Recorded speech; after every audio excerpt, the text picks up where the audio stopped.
Thank you, Lord Jones. How did your meeting with Barnier go? Well, I was very, very pleased. He gave us over the hour he allotted. He listened. He gave us some views on what we said.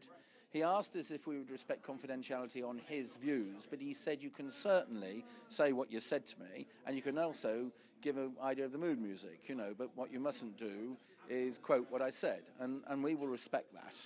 But I felt we got a free... He really was good at giving us a free go at putting over the view, and I could tell by things he said and by body language he took it on board, and it was very clear that certain things firmed up in my mind from the atmosphere in the room. What was the message that you took away that you'd share with British industry? Yeah. I would say that the UK negotiators are negotiating on certain things at a level. And he, on behalf of the 27, is negotiating on different things at a different level. Notice I didn't say a higher or lower level, just a different level. So what you've actually got is you haven't got a meeting of minds at all. And I started by saying to him, we should be on the same side here. Stage one of all this was how much do we pay? That is a take sides. This should be all on the same side. The power of business, the power of trade, the ability for an unemployed kid in the banlieue of Paris or in Athens or in Spain, the ability to get them into work. That is what trade's about. That's what business is about. And you and I together, Michel Barnier, we have got to help facilitate that. That is the idea. We're no longer, in my view, tribally polemic. What about the young unemployed person in Glasgow or Birmingham? Yeah, well, the unemployed person in Glasgow and Birmingham, of course, Britain firstly benefits from much lower unemployment than the rest of Europe. And secondly, of course, the challenges to get them into work actually at this moment are domestic. Better skills, better investment in the infrastructure. And free trade is part of that. But Britain is a great trading nation. And whether we're in or out, we will continue to trade. What I'm trying to get the idea here is to understand that Britain has choice. She's the fifth biggest economy on earth. We don't want to go to WTO and trade without a deal with Europe, but we will if what the European Union does is make it actually so difficult and so expensive it isn't worthwhile. And today we got across the idea, please don't push this too far because you'll find you get no deal at all. I have in mind particularly services, Financial services are very important to Britain, very important. And what we don't want is for the rules of the European Union to apply to British companies doing financial service trade with the rest of the world. We don't mind if the rules of the European Union and the jurisdiction of the European Court of Justice apply to British companies doing business in Europe, of course, but not if you're doing a British company in financial services doing business with New York. What's it got to do with Berlin, Frankfurt, Paris or Brussels? That is a very important issue, and I'm not too sure at this moment the European Union have got that.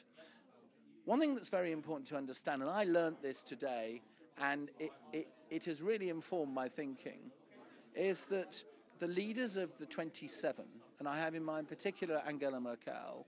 By the way, Michel Barnier did not mention her name, so please don't take it that it's shorthand from him. It isn't.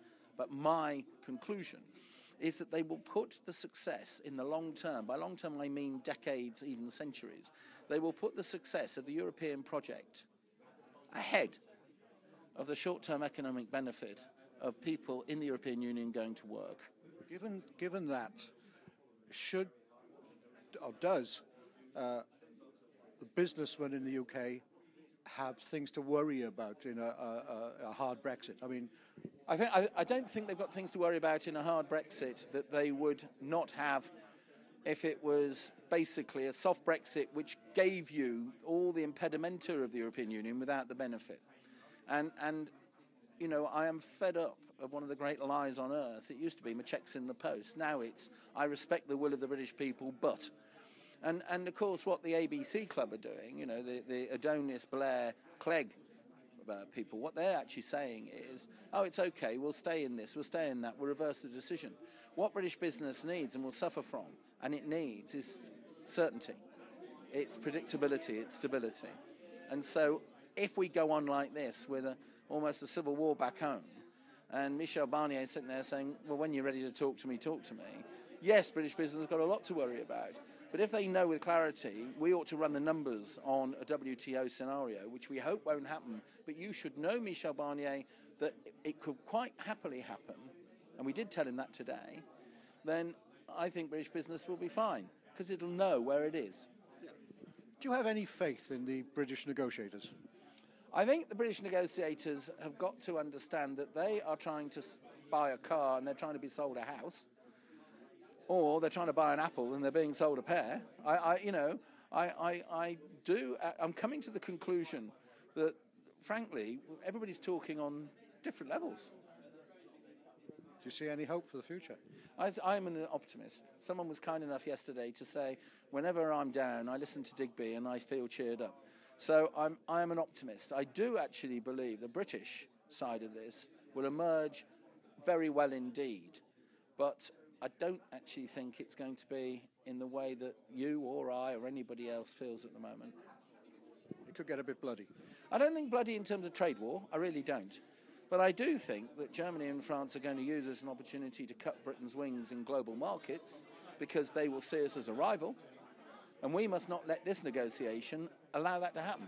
So do I think it'll be bloody? No, too strong. Do I think that we must actually take our gloves off and think, just a minute, we should stop thinking of this as chums down the pub? Yeah, I do.